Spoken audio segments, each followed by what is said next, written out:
Okay, I know what you're thinking. This problem, it's huge. You'll never be able to solve it.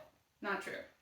When you have problems, these many-termed algebra problems, with many different types of operations, right? We have subtraction, addition, division, multiplication.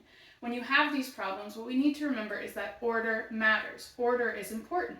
And how we solve this problem, the order we do it in, is tied to our order of operations. Many of you probably learned this in 5th and 6th grade. You might have heard it said PEMDAS, or maybe you heard, please excuse my dear Aunt Sally. Maybe, please email my dad a shark. There are a lot of different versions. But this is really just to remember that there's a specific order that we need to apply whenever we're solving one of these really complicated, long math problems to make it a little simpler. The P stands for parentheses, the E stands for exponents, the M stands for multiplication, the D stands for division, the A stands for addition, and the S for subtraction. And just like when we read a book, we're going from left to right, and we're going to go from left to right on our problem to search for each letter, each operation in our order of operations. So the first letter in our order of operations is parentheses. And right here we see parentheses. Is there anything that we can do inside of this parentheses? Are these like terms? No, x and 3 are not like terms, so we can't add them. So we did our P. Do we see any other parentheses in the problem? No, so we can check that one off, okay? Up next we have exponents. Just a refresher, exponents are when you are squaring a number, like 2 squared. It's that small letter on the top right of a number that shows you're multiplying a number by itself. Do we have any exponents up here? No, so we can check that one off. Notice I went from left to right to keep my organization. Next we have multiplication. All right, let's see if we can find some multiplication in this problem. Right here I see parentheses, and what these parentheses actually mean when it's in between two numbers is that we're multiplying them, and we're using our distributive property, which means we're distributing the number outside the parentheses to every number that is within the parentheses. So the first thing, I'm going to make sure I label this as my step 2. The first thing I'm going to do is multiply 2 times x. 2 times x is 2x. But I only did it to one thing inside the parentheses. I need to do it to the other. So 2 times 3. 2 times 3 is 6. And it is a positive. We can see that that is an addition sign, which means that this number, because there's no negative near it, is positive. So 2 times 3 is 6. All right, let's see. Do we have any other multiplication in this problem? Like I said, I'm going to go left to right. Well, here we have 4 next to an x, which means they're being multiplied by each other, but there's nothing else we can do to that one. Then we're going to move down. Here I see 1/2 times 10. All right, well, I know that 1/2 times 10 is the same as saying 1 times 10, so I'll have a 10 in my numerator. And then below this 10, there's an invisible 1, so 2 times 1 equals 2. All right, so these multiplied by each other are 10 over 2. I'll leave that for now. We can try to simplify it later. So I don't see any other multiplication, so I'm going to bring down everything else in my problem. All right, I'm going to do our -7. We're going to add our 4x divided by 2, and then equals x. And I like to do it right below to keep it organized and make sure I'm not missing anything in my problem. Okay, we did multiplication. Up next is division. Let's see, where do I see division in my problem? Right here. I'm going to start another line right here. All right. So another way that I could write this, 4x divided by 2, to make it a little easier on myself, would be to show it like a fraction. 4 times x over 2. Well, I know that 4 is 2 2's. 2 goes into 4 twice, so I can just cancel both of these out and make this a 2. So this would then be 2x. Okay, so that's my division part. Do I have any other division in my problem? Well, this fraction kind of counts as division, doesn't it? Because a fraction is really just a top number out of a whole, a part over a whole. So let's do this one too. How many 2's go into 10? 2, 4, 6, 8, 10. 5. So I'll subtract the 5. So we just simplified that one. And now I'm going to bring everything else down so I can make sure that I'm keeping track of my whole problem.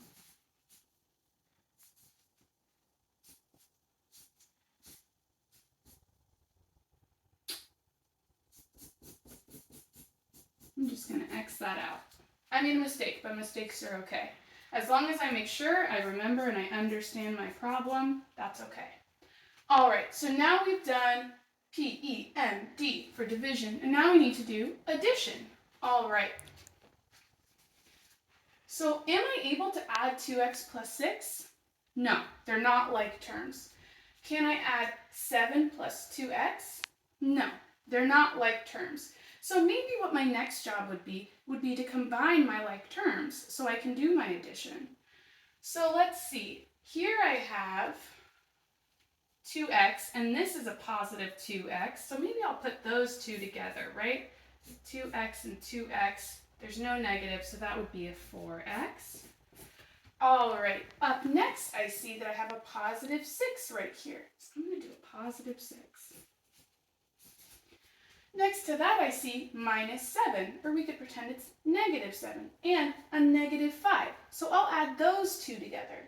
7 plus 5 is 12, so I'm going to subtract this 12 right here. And then don't forget to bring down the last part of our problem, x. Okay, this makes it a little simpler, doesn't it? We've combined some stuff, our like terms, and now we can solve a little more easily. We still don't have anything to add, so we can cross that off. Up next we have subtraction. Well, here I see one subtraction, two terms that are being subtracted. 6 minus 12. Well, 6 is positive, 12 is bigger than that, and we're subtracting, so this is going to be a negative 6. So I have 4x minus 6 equals x. All right, so now I'm going to, I want to get all of my x's on one side so it's easier to solve, right? We're still doing our like terms.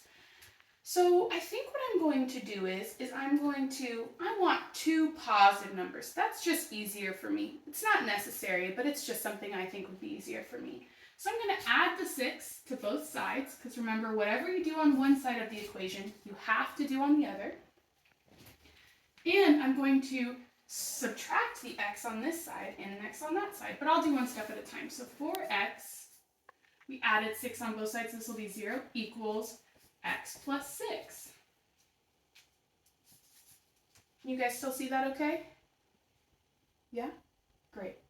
All right, 4x plus 6. And now I'm going to subtract this x on both sides. So I'm going to take away an x and take away an x. All right, so now I have 3x equals 6. All right, and now I need to get the x all by itself. Right now we see the 3 is being multiplied by the x, right? When we have a 3 or any number, any coefficient next to a variable, those are being multiplied by each other. So now I need to do the opposite operation to get rid of that. And the opposite operation, the reciprocal for multiplication, is division. So I'm going to divide both sides by 3, and that is going to lead me to having x equals 2. Well, that looks pretty good, doesn't it? But we can't ever just take one answer and decide it's right without checking it, because we did all of this work. And look, I made some mistakes. I still felt pretty organized, but I made some mistakes. So we need to go back in and check this. And to check our work, we're going to plug in, substitute every x in our original problem for 2 and see if we come up with 2 equal sides to an equation, okay? So we're going to do that over here. I'm going to make a little box so we can see that it's separate. Everybody does math a little bit differently. This is how it makes sense to organize it for me. I'm going to label this my checking my work section. You just want it to be clear so that who's ever reading your work knows exactly what you're doing. Alrighty, so first I'm going to rewrite my original problem. But wherever I see an x, I'm going to put a positive 2. Alright, so I have 2, and then I have a parentheses, and there's an x, so I'm going to put another 2, because that's what we're substituting, plus 3, minus 7, plus 4x, which is really going to be plus 4 times 2, divided by 2, minus 1/2 times 10 equals x, which we know we're substituting 2 for. All right, so I'm still going to use my PEMDAS all over again. You don't only use that when you have variables, you use it all the time. So first I'm going to do my P for parentheses. So here, now I have like terms. Remember before we couldn't do it because they weren't like. Now I have like terms. So 2 times 2 plus 3 is 5, okay. And then, let's see, we don't have any more parentheses, right? This is actually multiplication, so I'm going to write down everything else. Plus 4 times 2 divided by 2 minus 1/2 times 10 equals 2. All right, we got a whole problem down. So we did our parentheses. We still don't have any exponents, but we do have lots of multiplication. All right, 2 times 5 is 10, minus 7, plus 4 times 2 is 8, divided by 2, minus, and then over here we have that 1/2 times 10 again, which we already know is going to be 5. That hasn't changed at all because there was no variable there. Equals 2. All right, so we did our multiplication. Now on to division. So here we have 8 divided by 2. That's going to be 4 because there are 4 groups of 2 and 8. Bring down everything else. All right, now we have our division done. We're going to do addition and subtraction. All right, so let's see. Now we can do our combining of things, right? 10 minus 7 is going to be negative, 3, positive 3. We're going to add that to 4, and then we're going to take away 5. Well, 3 plus 4 equals 7, minus 5 equals 2. So now we have 7 minus 5 equals 2 on this side and 2 on that side. Is our equation showing equal numbers on both sides? Yes. So that means that we did this equation properly and x is equal to 2. That is the one correct answer for this problem. Good job.